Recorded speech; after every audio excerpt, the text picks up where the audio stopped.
Van a conciertos, van a discotecas, van a ver el fútbol, pero casi ninguno va a la Santa Misa. ¿Por qué será que los jóvenes ya no van más a la iglesia? ¿Qué podemos hacer para atraerlos nuevamente a la casa de Dios? Acompáñanos hasta el final en este podcast y descubre por qué los jóvenes no van más a la iglesia. Salve María, el podcast católico en español de los Heraldos del Evangelio.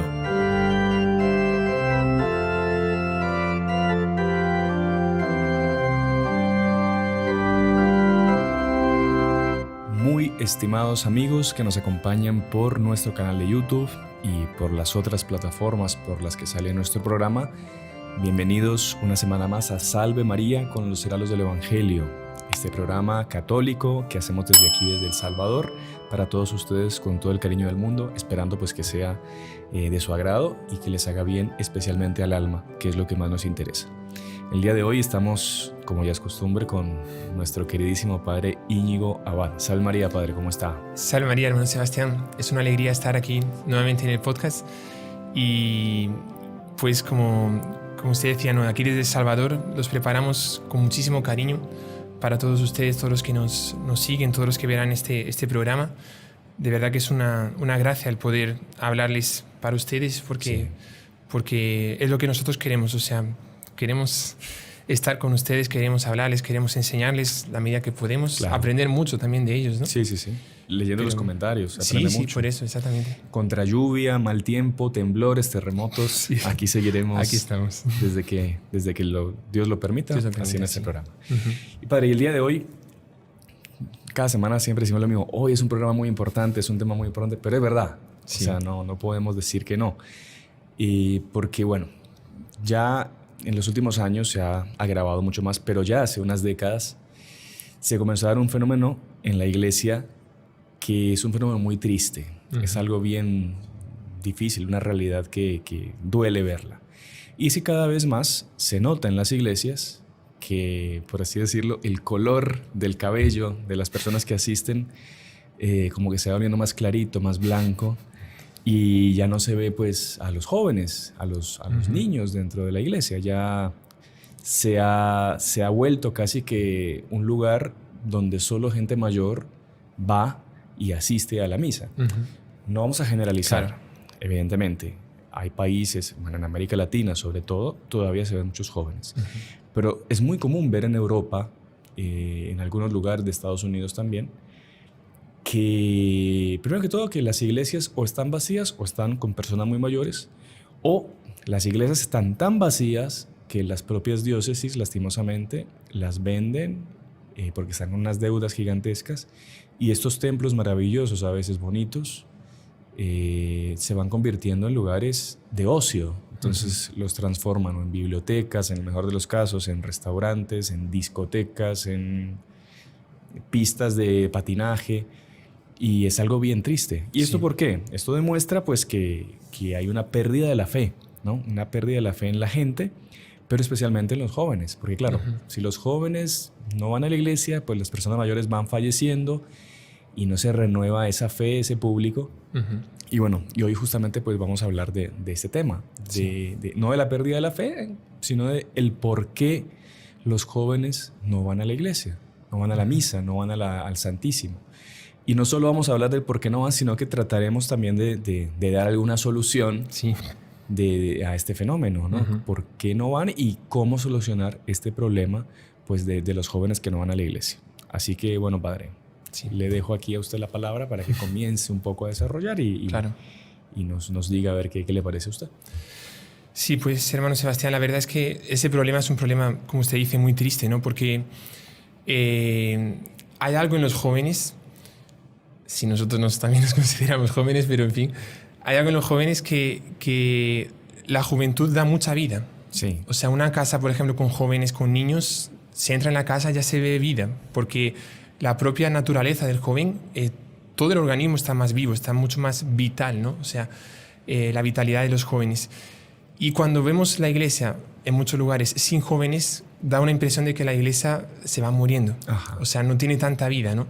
No significa, al contrario, esas personas de edad que están en las iglesias es una especie de estandarte clavado en la iglesia, en el buen sentido de la palabra, o sea, que gracias a ellos en muchos lugares la iglesia está viva todavía, Claro, ¿no? se mantiene la fe en muchos países. Aquí es un deber de justicia reconocer ese papel de las personas, porque a cualquier edad nos tenemos que dar a Dios, tenemos que ir a misa a cualquier edad, sea joven, sea ya más mayor, adulto, anciano, pero ese papel de las señoras que están ahí rezando, y tal vez el mundo no ha terminado de sucumbir porque hay tanta gente ya mayor que reza, que está ahí presente en las misas, y es digno de admirar esa juventud de las personas ancianas, ¿no? Porque decía nuestro fundador, Monsieur Juan, que hay muchos jóvenes que tienen su alma vieja y hay muchos ancianos que tienen su alma joven, ¿no?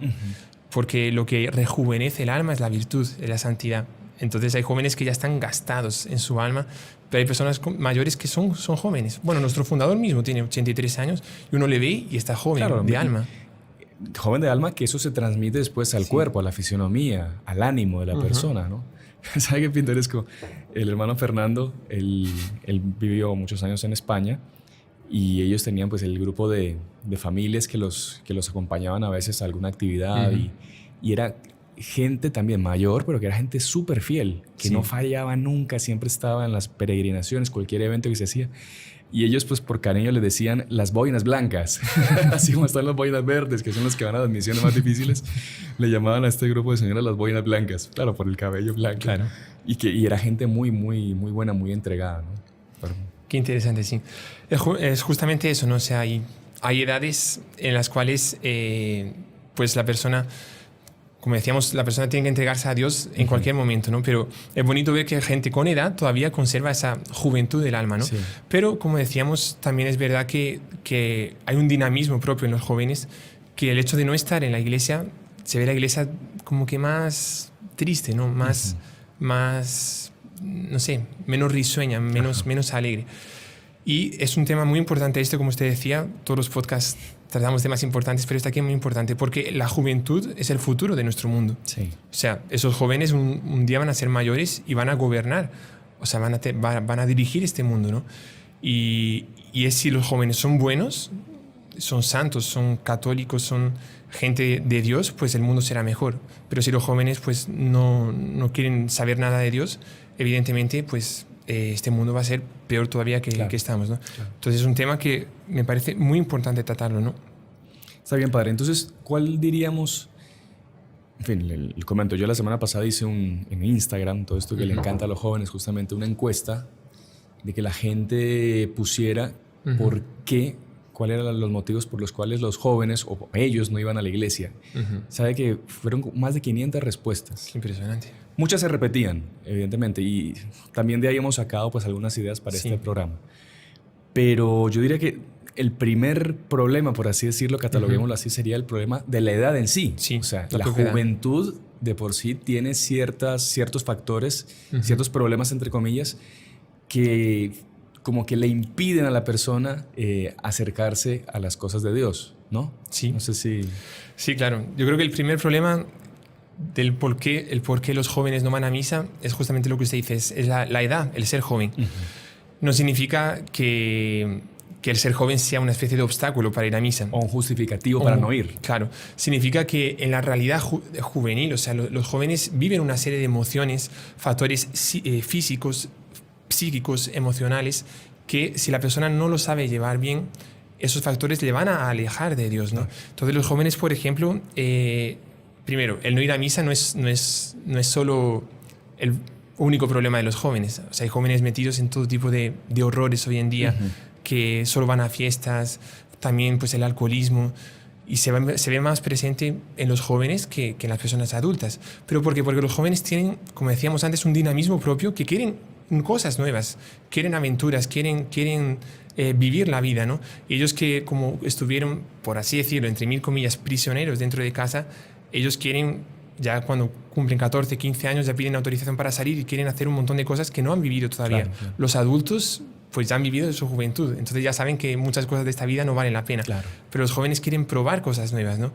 Y evidentemente pues la iglesia, la misa es la misa de siempre. Claro.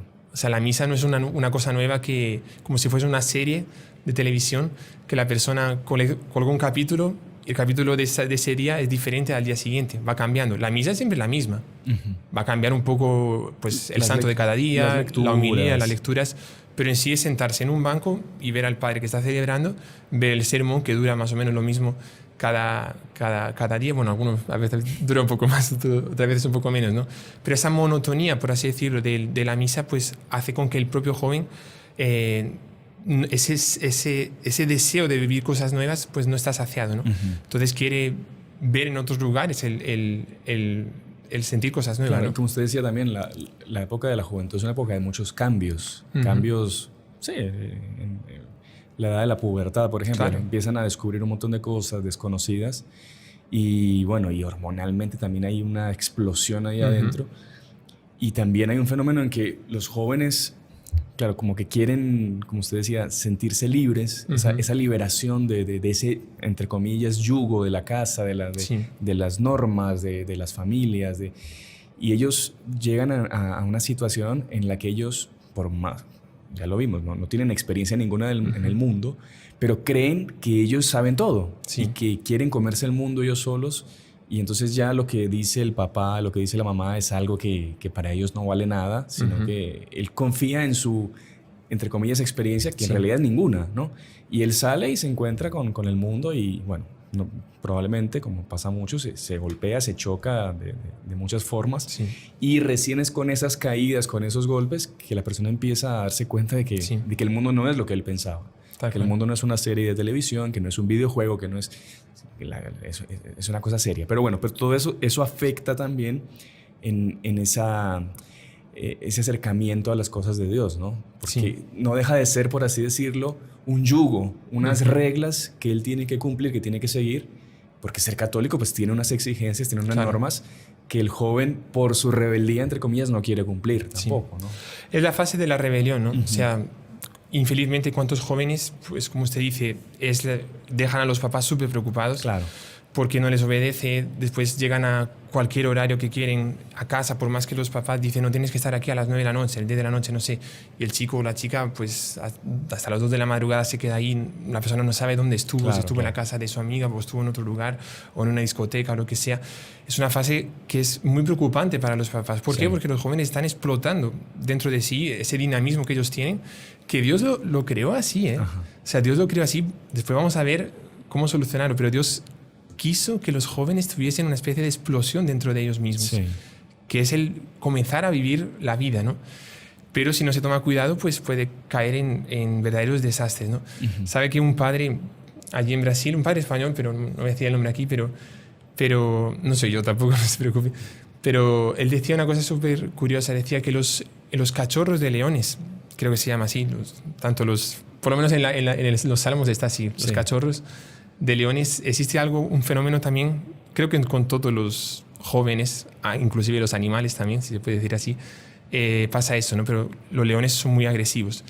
Entonces, cuando un león es pequeñito, está ahí tranquilo. Pero en cierto momento ya llega una edad del propio león que ya se siente un león. No tiene la melena, no tiene nada, pero ya se siente fuerte. Y él piensa que puede enfrentar otros leones ya, porque él siente la fuerza. Pero es muy, muy común que a veces el propio león se decide a atacar a algún otro león o a cazar a cualquier cosa y se lleva, o sea, sale desastroso, ¿no? Y eso pasa también con los jóvenes hoy en día, ¿no? Ellos ya se sienten como que leones, ¿no? Ya se sienten fuertes y, como se dice, a veces son los reveses de la vida que lo va formando y le van diciendo, mira, usted, por mucho que usted sea libre, por mucho que usted se quiera el señor de este mundo, pero usted no es nada. O sea, y tiene accidentes de tráfico después de volver de una noche de borrachera. Pero a veces que el joven no tiene oportunidad de contar la que le pasó, lo que usted dice. Fue y se accidentó y hasta ahí llegó. Sí. Pero muchos con esos reveses se dan cuenta de que la vida no es tan fácil como aparentemente ellos pensaban, ¿no? Sí.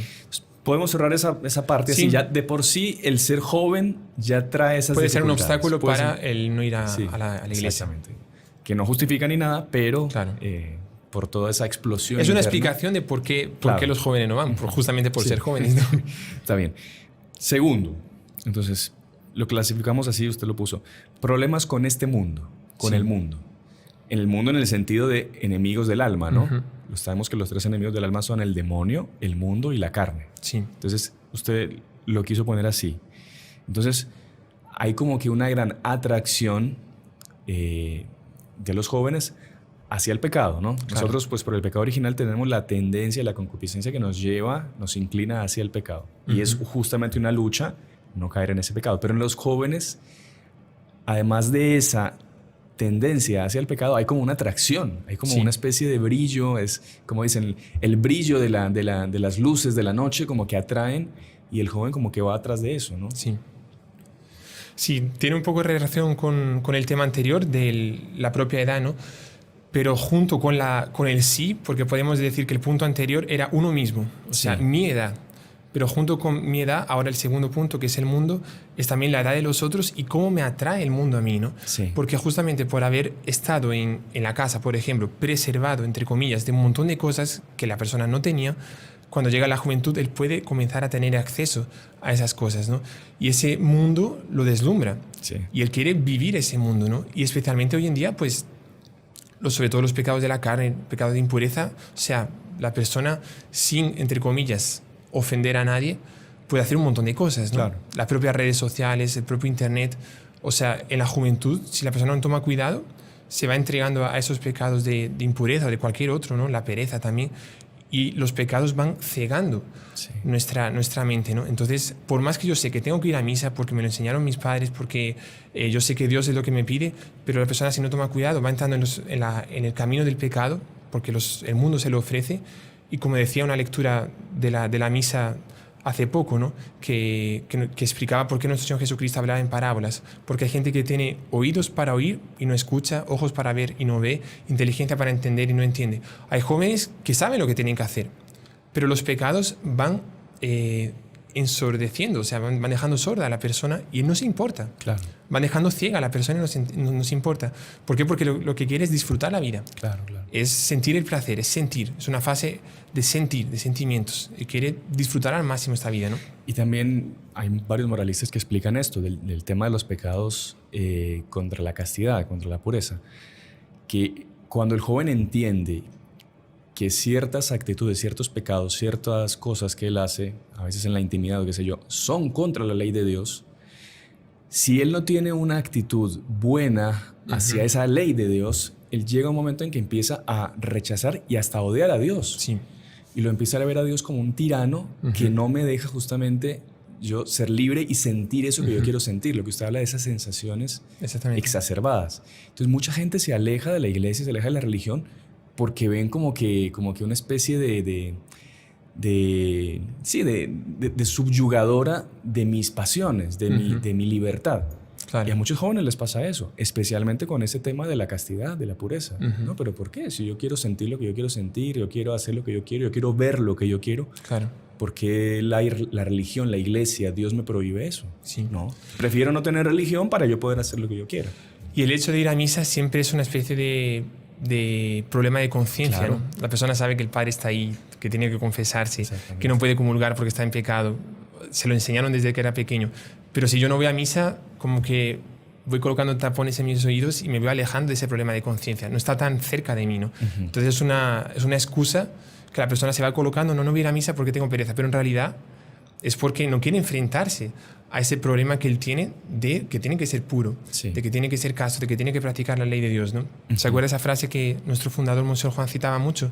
De un autor francés, creo que es Paul Bourget, pero decía que la persona tiene que vivir como piensa, porque si no va a acabar pensando como vive, ¿no? O sea, o la persona adecua su vida a aquello que piensa, que es la ley de Dios, los mandamientos, y yo tengo que vivir conforme a los mandamientos, A los principios. a los principios, o si no, en cierto momento la persona de no vivir los principios llega un momento que quiere pensar como él vive y comienza a formar su propia doctrina, ¿no? Entonces es muy común ver en jóvenes que tienen unos pensamientos completamente locos, o sea, de lo que ellos quieren para su vida, la libertad, de todo, pero en el fondo porque no quisieron vencer sus pasiones, ¿no? No, y después ese tipo de jóvenes por lo general critican a la iglesia porque dicen que no, porque la iglesia es la única que tiene la verdad, porque Dios tiene la verdad, porque Dios prohíbe tal cosa, porque Y en el fondo ellos se ponen en el papel de Dios. Claro. En el fondo, ¿qué fue? Dios no sabe hacer las cosas. Dios este mundo lo hizo mal. Si yo fuera Dios, yo haría las cosas diferentes. Exacto. Entonces, en el fondo, un pecado de orgullo también tremendo. ¿Para qué? Para justificar justamente actitudes, formas de ser, de vivir contrarias a la ley de Dios, ¿no? Sabe que estaba viendo las encuestas para preparar este podcast, estaba viendo varias encuestas de entrevistas también que hicieron a personas, porcentajes de católicos, de gente que va a misa, etcétera. Pero me llamó la atención una joven, creo que era de Sevilla, pero puede ser que estoy equivocado, no sé de qué ciudad era. Leí una de Sevilla, tal vez sea esta aquí. No, creo que era de Madrid, me parece. La de Sevilla era otra. Pero decía así, yo creo en Dios, pero yo no me adapto a lo que la iglesia quiere que hagamos, porque yo quiero vivir mi vida. Yo sé que Dios existe, pero eso de practicar los mandamientos como que me le cohíbe la libertad. Exacto. Pero estaba completamente equivocada. Claro. Porque si existe Dios, existe una ley. La ley que Él promulgó. Y si hay que amarlo que Él estableció. Es que es más cómodo. Por eso mucha gente utiliza ya el arma de, no, yo soy agnóstico. Porque claro, decir que es ateo, perdón, una persona que dice que es ateo es un burro. Sí, como el hermano Armando lo dijo en la charla. Sí. Ahora, decir que yo creo en Dios me compromete a llevar una vida de acuerdo a ese Dios. Sí. Ahora, si yo digo que soy agnóstico, no estoy seguro de que crea y no estoy seguro de que exista y no estoy seguro de que no exista. Estoy en esa duda. Es muy cómodo. Claro. Porque como yo no creo ni creo, yo puedo llevar la vida que yo quiera. Sí. Eso es facilísimo, digamos. El problema es después cuando llegue el momento del juicio, ¿no? Cuando uno se muere y se dé cuenta de que Dios sí existía, o bueno. Y que el infierno existía. Exactamente. Existe. Exactamente. Mucha gente... Hace poco vi un video del padre Loring que él decía del infierno. No, el infierno. Simpaticísimo, como siempre. Muy simpático. La iglesia inventó eso del infierno para asustar a las viejas. El padre Loring dijo, no, la iglesia no asusta a nadie. La iglesia informa. La iglesia le informa a usted. Después de esta vida hay un cielo o un infierno. Crea usted si quiere o no, pero después no diga que nadie le avisó. Claro. Y él daba el ejemplo. Es como un alcalde de un pueblo que tiene un camino de salida hacia otro pueblo y es el único camino. Y hubo una tragedia, se rompió la carretera y empezaron a poner avisos. No hay paso, no siga porque no hay paso, es peligroso. Y que saliese una persona y dice, no, a mí nadie me va a asustar con esos avisos. Yo hago lo que yo quiero. Claro. A mí nadie me asusta. Y el tipo va, se reventó. Es un tonto. ¿Por qué? Porque él fue avisado y mismo así, por su orgullo, quiso ir y se reventó. Sí. Es lo mismo que hace la iglesia con la gente cuando dice que hay infierno. Vea usted si quiere creer o no. La iglesia le avisa, pero el que decide su salvación o su condenación es usted mismo. Sí. Qué ejemplo más claro, ¿no? Sí, porque es impresionante. Es muy, muy buena doctrina, muy sencilla. Sí. Y súper real, digamos. Sí. No hay por dónde. Padre, yo creo que el tiempo está pasando. Sí. ¿Cuánto tiene usted ahí? 22. ¿Cerramos esta parte del problemas con el mundo o no? Bueno, las redes sociales, evidentemente, ¿cuántos jóvenes no pierden horas y horas y horas frente a esos aparatos electrónicos que, en fin, a veces presentan cosas tan malas también y que alejan a la gente de Dios, ¿no? Sí. Volvemos a lo mismo, el tema del pecado, en fin. Y otro problema con el mundo, dentro de este segundo punto todavía, dentro del mundo están también las amistades, ¿no? Sí. Y a veces hay gente joven, tanto chicos cuanto chicas, que gente muy buena, que fueron formados bien. O sea, los papás son gente buenísima, que saben que tienen que ir a misa y por ellos irían a misa. Sí. Pero ellos saben que tienen que estar el fin de semana con los amigos, sábado y domingo. Saben también que si ellos se escapan una hora para ir a misa y van con la familia, los amigos le van a decir, tú fuiste a misa, esas historias de viejas y no sé qué. Y por la presión, por el bullying que van a sentir con los amigos y por el respeto humano de que se presente delante de los amigos como católico que va a misa, pues ese miedo a la opinión de sus amigos le aparta de la iglesia, ¿no? Le aparta de la misa. Entonces es un tema muy complicado, porque decía San Juan Bosco que hay más personas en el infierno por las malas amistades que por el propio demonio. Me parece que era esa la frase. O sea, las malas amistades son más peligrosas porque son menos agresivas que el demonio. El demonio asusta cuando tienta. Pero las malas amistades, como son amigos, son personas de confianza, que yo me lo paso bien, el pensar que voy a perder ese relacionamiento y me voy a quedar solo, pues hace con que yo me vaya adecuando a lo que ellos quieren de mí. Entonces, mucha gente deja de ir a misa porque tiene amigos que no van a misa y hace lo que los amigos hacen. O eso del respeto humano que usted comentaba también. O sea, Monseñor Juan siempre lo repetía mucho en las homilías. La gente le tiene más miedo a una risa Sí, que a una ráfaga de ametralladora.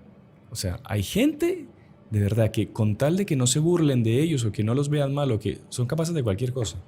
inclusive de ir a la guerra, que esa es la frase, ¿no? O sea, había gente que va a la guerra porque si no iba, como que le decían, este aquí es un cobarde, no va a la guerra. Y va a la guerra no porque quiera luchar Sí. o porque tiene que defender a su país, va a la guerra por miedo, Por miedo a que se rían de la de él. risa de la gente. ¿Cuántos jóvenes católicos de verdad no pasan frente a una iglesia y como están con sus amigos les da pena persignarse?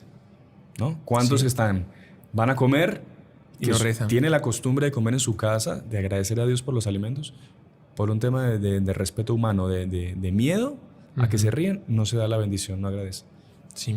Es una persona que no tiene coherencia con su fe, ¿no? Sí. Y se está dejando llevar justamente por el respeto humano. O en los propios estudios también, y aquí entra un subapartado de ese segundo punto, que es las ideas revolucionarias de hoy en día, ¿no? La propia sociedad va minando completamente la vida de un católico, ¿no? Entonces, ya desde que se es niño, no solo joven, pero ya niño, cada vez las ideas son más agresivas contra la Iglesia.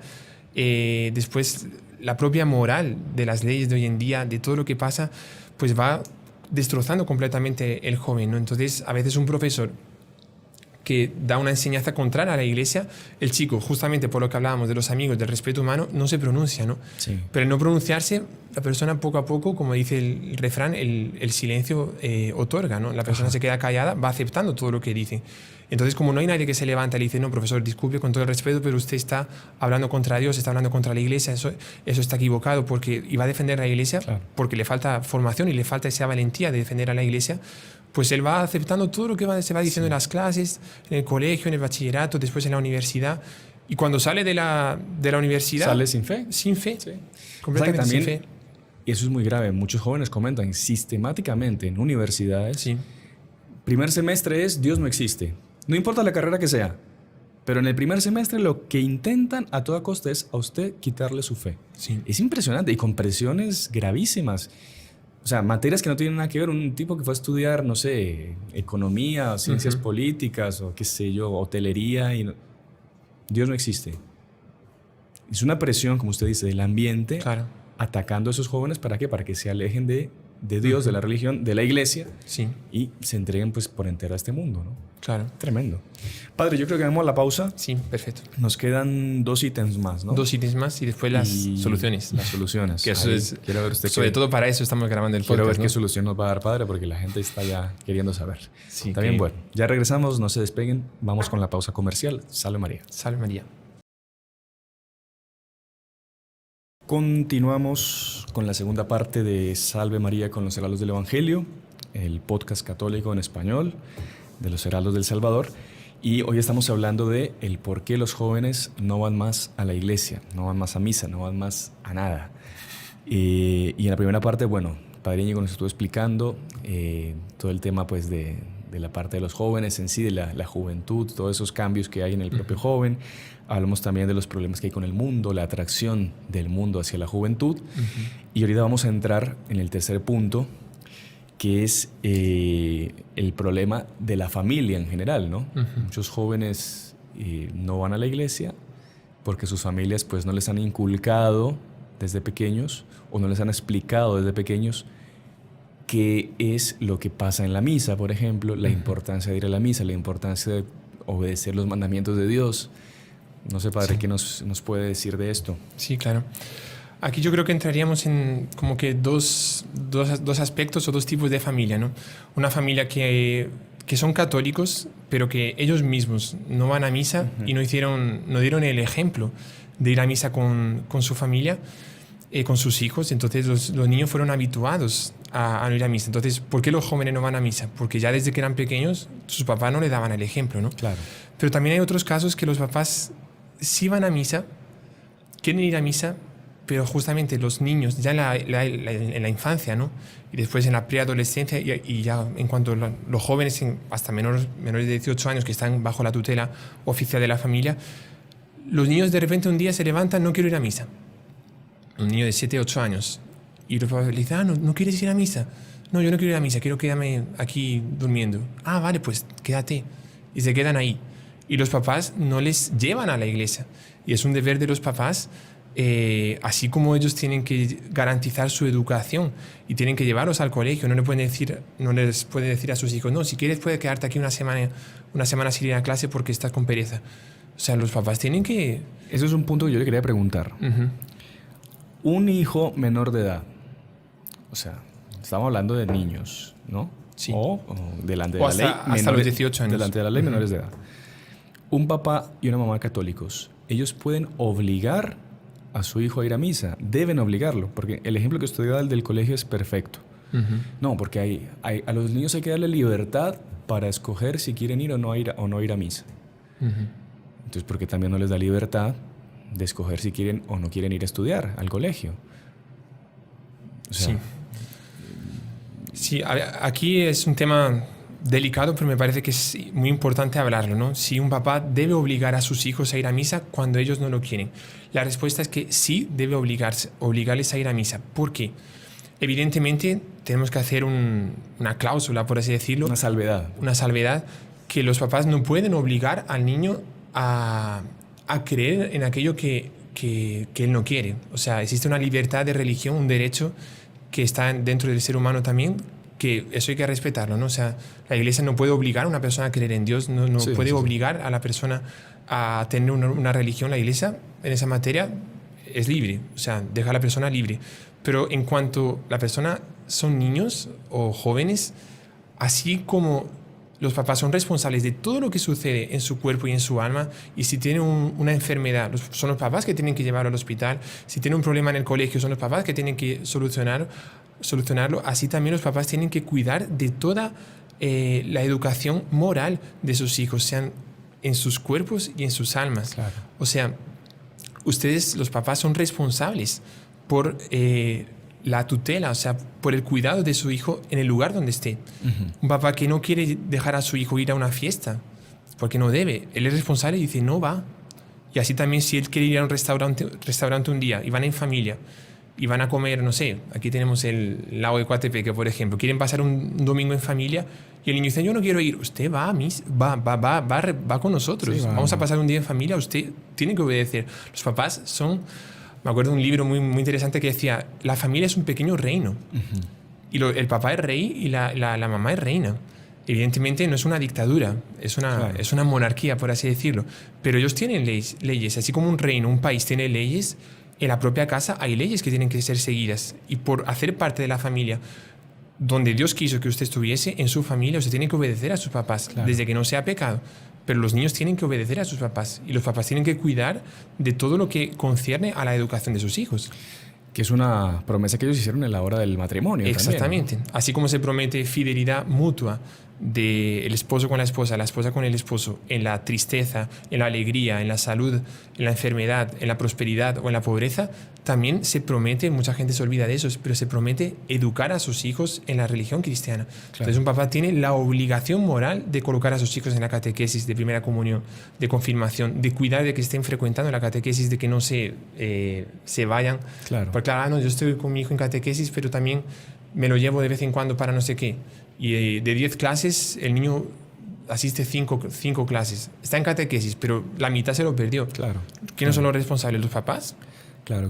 Hay una frase, no me acuerdo quién la dijo, que creo que era un psicólogo. Él decía, los niños hasta los 11 años hacen lo que su papá le dice. Después de los 11 años hacen lo que ven que hacen sus papás. Qué interesante. Siguen el ejemplo de los papás después.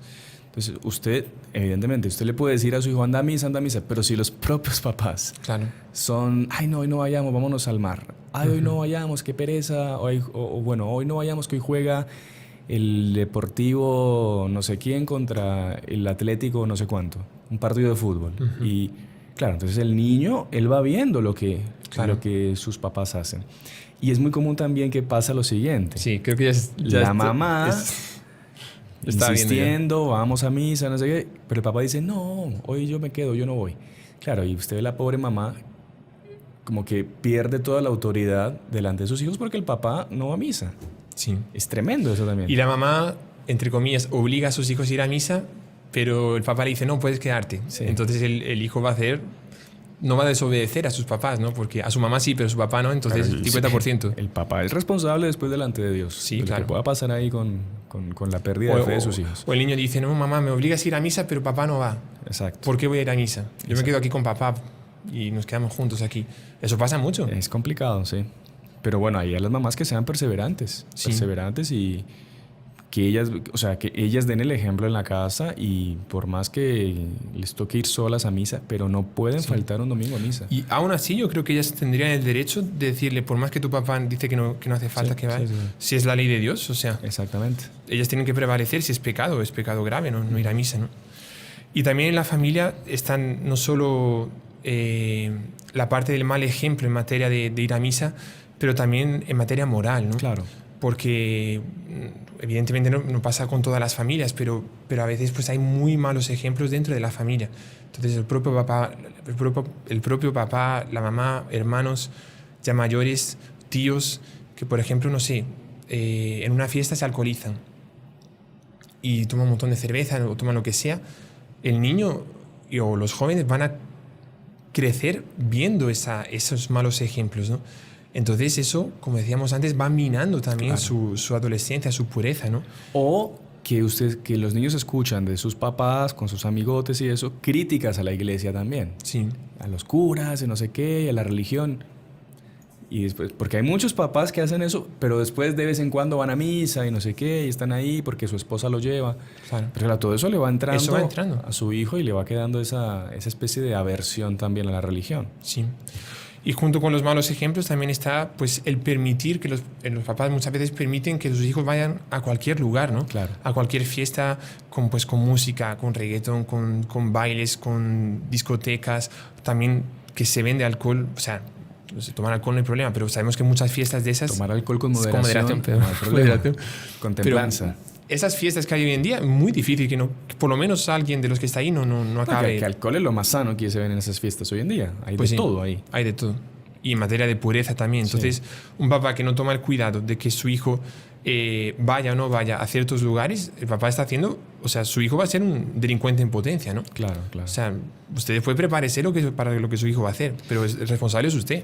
Pasa que, padre, no sé si es un poco devolvernos al tema anterior, pero es que como que en el mundo hay toda una estructura montada por la cual hay un ataque tal a las familias, a los jóvenes, o sea, de que ellos tienen que ser libres, tienen que hacer lo que les dé la gana, que Dios no existe, que la iglesia es una tal por cual, que tienes que hacer lo que quieras, que, claro, que tú tienes derecho a ser libre y a hacer lo que quieras, que nadie te oprima, que nadie te... Entonces al joven le crean una especie también de idea de que él es una especie de Dios y que él se merece todo porque es él. No ha hecho ningún mérito, no hay nada, pero como eres tú, el centro del universo, todo tiene que girar en torno a él y nadie le puede poner un límite, nadie le puede exigir nada porque él solo tiene derechos. Sí, Entonces, claro, están destrozando la cabeza de los jóvenes en ese sentido. sí. Y evidentemente todo contra la iglesia, contra Dios, contra la religión.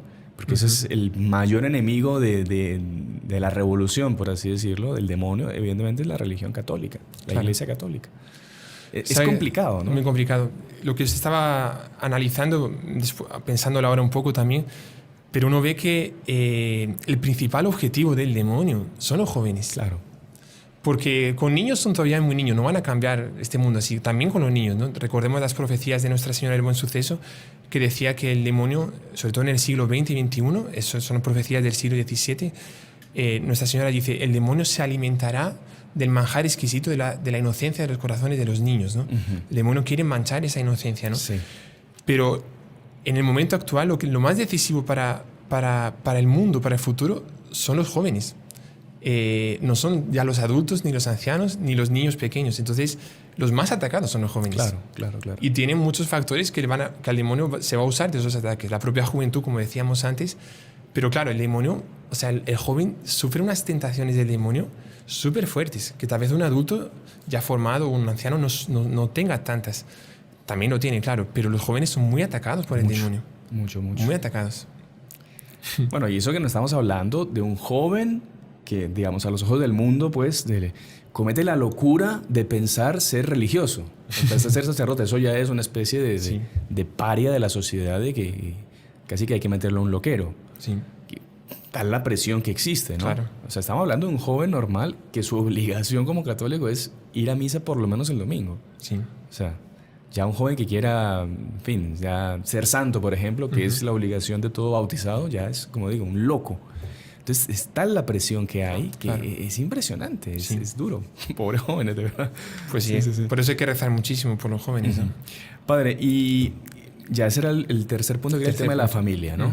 A veces dificultades en la familia, falta de formación en la familia, que los jóvenes no entienden porque sus familias nunca les explicaron qué es una misa, qué es una... o en el catecismo que fue mal dado. Ellos no entienden la maravilla que ocurre en la Santa Misa, el poder que existe de él formular sus peticiones, ofrecerle a Dios, asistir a la Santa Misa y pedir por sus necesidades. No tienen idea. Piensan que es algo... Piensan que es un compromiso social sí, y con Dios que hay que cumplir, pero no entienden la belleza de la misa, ¿no? La belleza y la necesidad. Exactamente. Y el poder de la Santa Misa también. Sí. Y padre, ahora vamos a entrar al último punto, que este es muy común, lo repetían mucho en la encuesta, que era el desencanto que hay de los jóvenes hacia la iglesia. Claro. Como que mucha decepción por tanta noticia que sale a veces, hay escándalos, algunos ciertos, otros falsos, muchos evidentemente por los propios medios de comunicación aumentados y puestos una lupa sobre ellos, que aquí vamos a hacer un paréntesis, que esto siempre lo hemos dicho acá.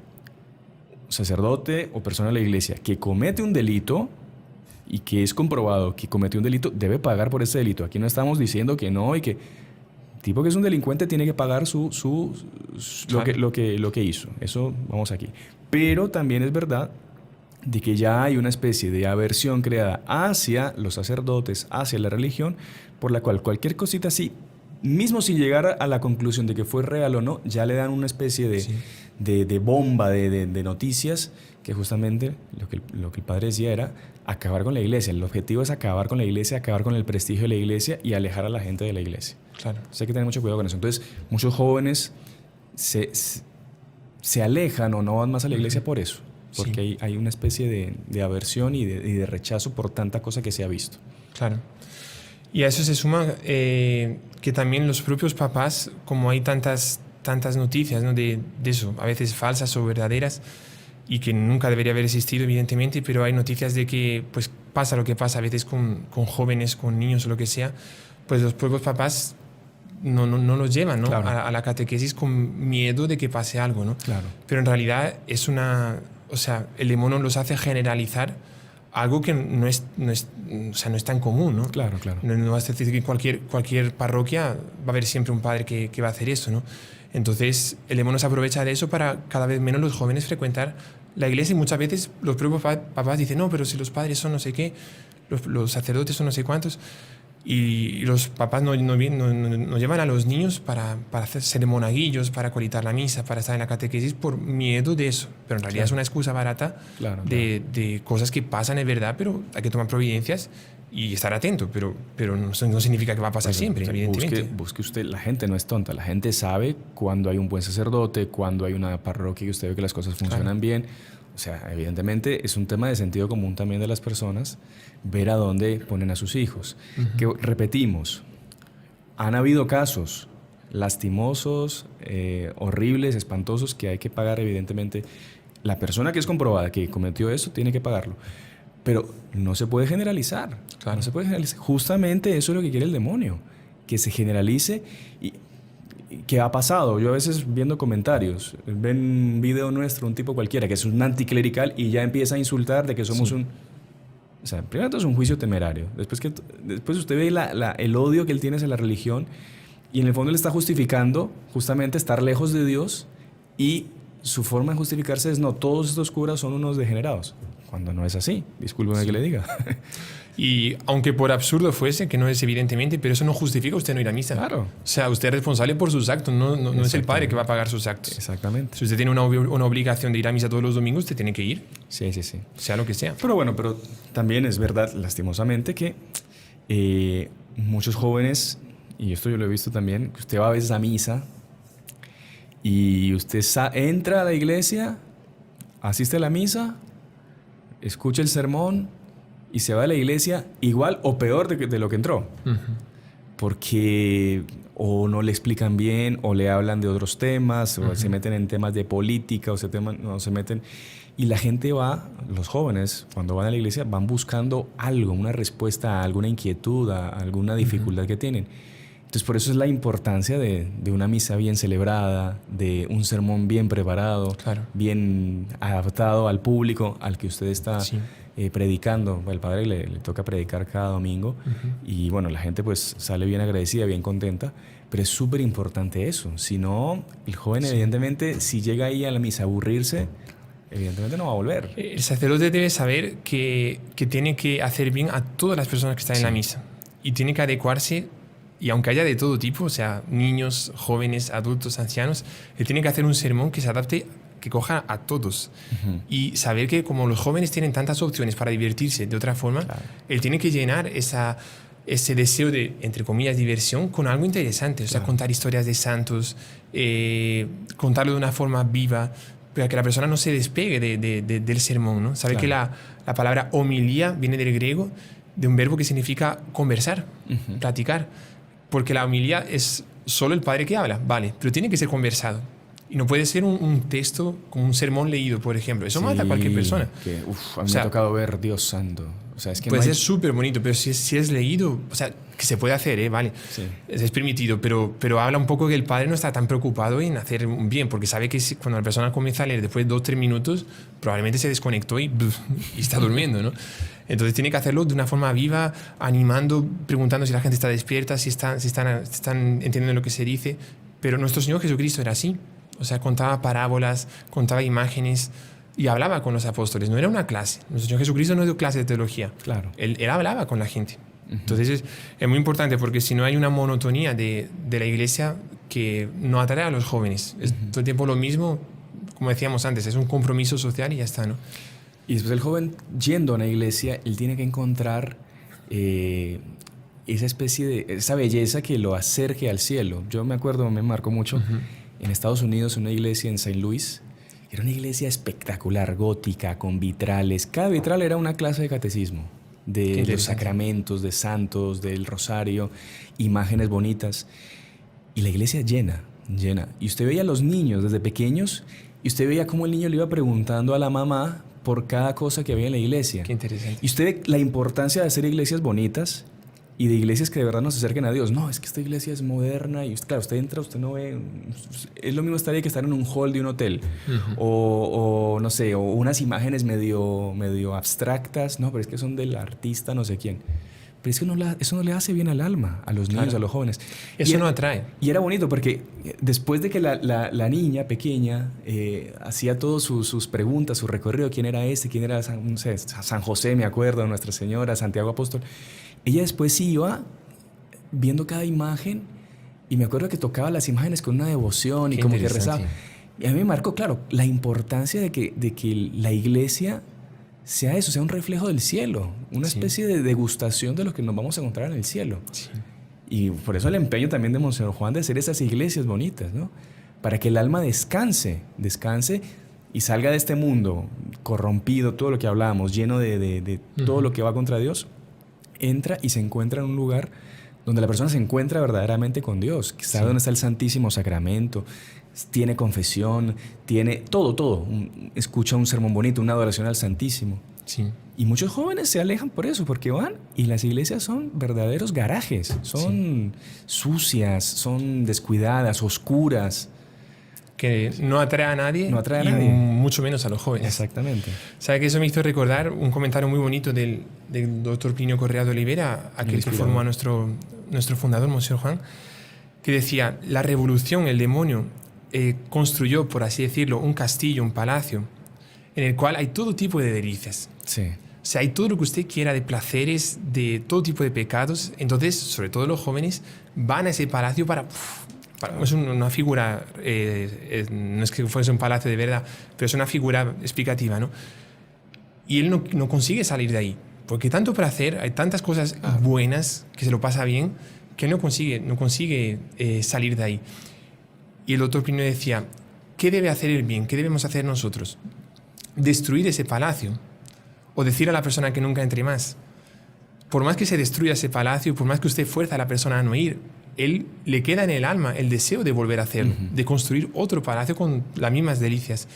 Y él decía, lo que hay que hacer es construir al lado de ese palacio del demonio lleno de placeres pecaminosos, hay que construir al lado un palacio mucho más bonito, pero lleno de placeres legítimos, placeres permitidos, cosas bonitas y sobre todo que deslumbre por la belleza que hay dentro de ese palacio.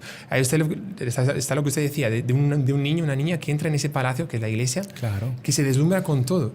Y se pueden hacer cosas muy buenas, o sea, no sé, tomar un sorbete, no en la iglesia, pero digamos, cosas fuera, pero cosas que son permitidas, una buena comida, lo que sea, pero mostrar a la iglesia de un aspecto joven también, la iglesia joven, radiante, con esa explosión de alegría de la juventud, pero que la persona se sienta bien en la iglesia. Este está en mi casa. O sea, este es el lugar que yo quiero estar, porque lo otro vale, yo tengo un montón de placeres, pero esta sensación de pureza, esa sensación de maravillas, esa sensación tan bonita de tener un palacio tan lindo que es la iglesia, yo nunca más quiero salir de ahí, ¿no?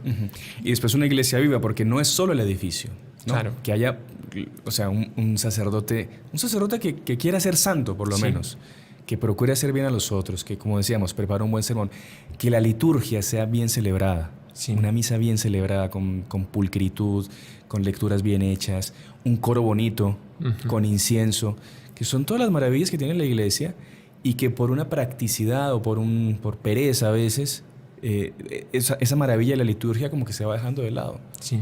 Y se va volviendo la misa como una especie de obligación, de compromiso, un meeting. Y eso es otra cosa que aparta también a los jóvenes y a cualquier persona, son también los abusos litúrgicos que hay, ¿no? O sea, la música, por ejemplo, en vez de ser una música tranquila, suave, que habla de Dios, es casi un rock. Sí. O sea, una música pesada, con batería, con no sé qué. Y una persona que tiene un poco de inocencia, o sea, si la persona va a misa y para escuchar lo que escucha en una discoteca, pues no quiere ir a misa, ¿no? Y después un padre que habla pues solo de, no sé, cosas políticas, cosas revolucionarias también. De fútbol. De videojuegos. Otro día una persona tuvo que asistir a un sermón de un padre y el padre, para hablar con los niños, solo hablaba de videojuegos. O sea, un padre no puede hablar de eso en un sermón y nunca debería hablar. Pero no es la forma de aproximar. Eso aleja más a las personas, ¿no? Sí. Porque esos abusos litúrgicos y esa mentalidad, ¿no? de politizar la iglesia también. La iglesia tiene que ser santa. La iglesia no entra en temas de política. La iglesia lo que tiene que hacer es... Jesús, nuestro Señor, entró en temas de política. No. Cuando le preguntaron si tiene que pagar impuesto al César, nuestro Señor dijo, dar a César lo que es de César y a Dios lo que es de Dios. Nuestro Señor Jesucristo no defendía un partido político. La iglesia lo que tiene que hacer es ser santa. Y ya tiene que defender los intereses de Dios. Y ya está. Son los 10 el partido de Dios. Sí, exactamente, los 10 mandamientos. Sí. Claro, evidentemente. En fin, no vamos a entrar aquí. Pero los abusos litúrgicos apartan mucho, ¿no? O lo que se hace con la Eucaristía, las profanaciones, el poco cuidado con el Santísimo. La persona dice, para yo ir a misa y estar viendo lo que pasa aquí en la iglesia, yo me siento mal, yo prefiero quedarme en mi casa. Y aleja mucho, ¿no? Y después la iglesia es sacramental. La gente quiere ir a la iglesia cuando tiene posibilidades de confesarse, cuando le dan la unción de los enfermos, cuando necesita, cuando le bendicen lo que necesita, cuando, en fin, ya hablamos de la misa. Pero hay muchos países que la gente se queja también de que los sacerdotes, lastimosamente, como que toman un papel como si fuesen empleados. Entonces él cumple con su horario de misa, pone un horario de confesión en la semana y se acabó. Y el resto de la semana usted no lo ve. No sé, que ahí cada uno sabe a qué se dedica, si hace bien o mal. Pero no puede ser. El sacerdote es un ministro de Dios, es un representante de Dios que tiene que estar a disposición de los fieles, de los jóvenes también, ¿no? Claro. El perfecto ejemplo es nuestro Señor, porque los padres son ministros de Él, de nuestro Señor. Y nuestro Señor Jesucristo, cuando era para hacer bien a la gente, Él no paraba. No tenía límites. No tenía límites. Era el tiempo entero curando a la gente, expulsando demonios, multiplicando el pan y los peces. O sea, Él solo hacía milagros, se preocupaba con la gente, ¿no? Y un padre tiene que hacer eso. Padre, se nos fue el tiempo. ¿Quieres hacer una conclusión rápida? Sí, hacemos una conclusión rápida, sí. Como que la solución, entonces... Pues que ya también hemos hablado mucho... Sí, si quieres lo colocamos solo así. Sí. Hablamos de 4 problemas. Sí. El problema con la propiedad, el problema con el mundo, el problema con la familia y el problema con la iglesia. Son 4 problemas que atacan a los jóvenes para no ir a misa. ¿Dónde está la solución? Pues está en solucionar cada problema de esos 4, ¿no? El problema con la edad, pues es justamente colocar al joven que lo más bonito de su vida es su juventud. Y es eso que él tiene que dar para Dios. O sea, es bonito que una anciana vaya a misa, pero si la persona pasó 70 años sin ir a misa y los últimos 10 años de su vida lo van a dar para Dios, lo mejor no se lo dio a Dios. Y lo que es bonito es dar la juventud a Dios. O sea, lo mejor que uno tiene de su vida es dárselo a nuestro Señor Jesucristo, ¿no? Y eso hay que decírselo al joven. Dice, tú te vas a dar por entero a Dios. Lo más bonito de tu vida se lo das a Dios. Entonces, instruir a la gente de que la juventud es lo más bonito que la persona tiene, ¿no? Y dárselo para Dios. Lo segundo con el mundo, pues eso ya lo hemos hablado, ¿no? Que la persona tome mucho cuidado con las cosas que le atraen y alejarlas, sea redes sociales, si le hacen mal, internet, amigos, corta. Ocasiones próximas de pecado, cortarlas. Alejarse. Tercero, con la familia, pues hacer un incentivo que los papás eduquen lo mejor posible a sus hijos y le muestren la belleza de ir a misa, la belleza de frecuentar los sacramentos, de confesarse. Entonces, que los papás tengan ese papel de enseñar y de dar ejemplo, porque recordemos que las palabras convencen, pero los ejemplos atraen. Entonces, arrastran, exactamente. Cuando los hijos ven a sus papás que son santos, pues ellos quieren también ser santos, ellos quieren ir a misa, ellos quieren rezar el rosario juntos. Y lo cuarto, la iglesia, los problemas con la iglesia, pues lo hemos hablado un poco, ¿no? De lo del palacio, 2 palacios. O sea, presentar la iglesia de una forma lo más bonita, como es. Decía nuestro fundador, la iglesia, sabemos todos que la iglesia no muere, es inmortal. Lo prometió nuestro Señor, las puertas del infierno no prevalecerán contra ella. Pero no solo es que la iglesia es inmortal, porque da un poco la idea de que, vale, la iglesia está viva, pero está muriéndose, ¿no? Decía Monseñor Juan, la iglesia no solo es inmortal, sino que la iglesia es siempre triunfante. Y cada día que pasa, la iglesia tiene que estar más bella, más bonita. Entonces tenemos que presentar a la iglesia como se dice, como es la iglesia, y es deber nuestro, de los sacerdotes, de los religiosos, hacer la misa un verdadero esplendor. Recordemos que San Juan Pablo II decía, la belleza salvará al mundo. Podemos decir, la belleza salvará a los jóvenes también, ¿no? Entonces, si hacemos una iglesia, una misa, unos cantos, lo más bonito posible, eso va a rescatar a los jóvenes, ¿no? Me parece que esa podría ser la solución. Muy bien, padre. Y bueno, y de verdad que pues muy agradecido, padre, por el tiempo. A las personas que también nos acompañaron, recordándoles que compartan el contenido, que se suscriban, que den like, que dejen sus comentarios. Leemos los comentarios, no respondemos todo porque es imposible, pero en la medida de las posibilidades. Pero sobre todo, pues, padre, pedirle una bendición especial el día de hoy, especialmente para los jóvenes. Sí, claro. Los jóvenes están un poco alejados de la iglesia, y para los papás y las mamás que tienen jóvenes alejados de la iglesia también, para que sepan de alguna forma guiarlos y a través, bueno, de todo lo que hemos explicado, con el ejemplo, con la paciencia, con la perseverancia, tratar de acercarlos nuevamente pues a la casa de Dios, la casa de todos nosotros, que es donde pues Dios nos espera para darnos todas las gracias que necesitamos para nuestra salvación. Así que bueno, padre, una bendición especial. Con mucho gusto. Si me permite, sí, lo que no es una historia, pero una cosa muy rápida. Espero que no haya un temblor como la semana pasada, porque justo cuando estábamos contando la última historia fue el temblor, pero en fin, no creo que pase. Pero como usted es colombiano, una cosa muy bonita que una vez Monseñor Juan fue a Colombia, hizo un montón de cosas, porque él siempre que iba pues hacía giras, conciertos, tal. Pero un día hizo una reunión y se levantó un joven, un chico, y le dijo, Monseñor Juan, ¿qué debo hacer para ser santo? Yo quiero ser santo. ¿Qué hago? Monseñor Juan respondió, pero al final del viaje, cuando estaba ya volviendo, él comentó con algunos, dijo, ¿sabe que el viaje a Colombia, dice, valió sobre todo por la pregunta de ese chico, de ese joven? Porque el ver que un niño, un joven, un chico, quiere ser santo en el mundo de hoy, es algo tan bonito, tan bonito. Eso para mí fue lo más emocionante de todo el viaje, decía Monseñor Juan. Ver el deseo de ser santo de un joven. Pues eso, terminamos así. Eso es lo que nosotros deseamos de todos, ¿no? Siendo jóvenes, niños, adultos, ancianos, todos. Boinas blancas, boinas negras. Boinas sin boina, porque algunos no tienen ni siquiera cabello, ¿no? Pero que todo el mundo quiera ser santo. Ahí estaremos dando una alegría inmensa a Dios y a Nuestra Señora. Bueno, padre, el Señor esté con ustedes. Y con tu espíritu. Y la bendición de Dios Todopoderoso, Padre, Hijo y Espíritu Santo, descienda sobre todos ustedes, especialmente sobre los jóvenes, y esa bendición permanezca para siempre. Amén. Salve María. Salve María.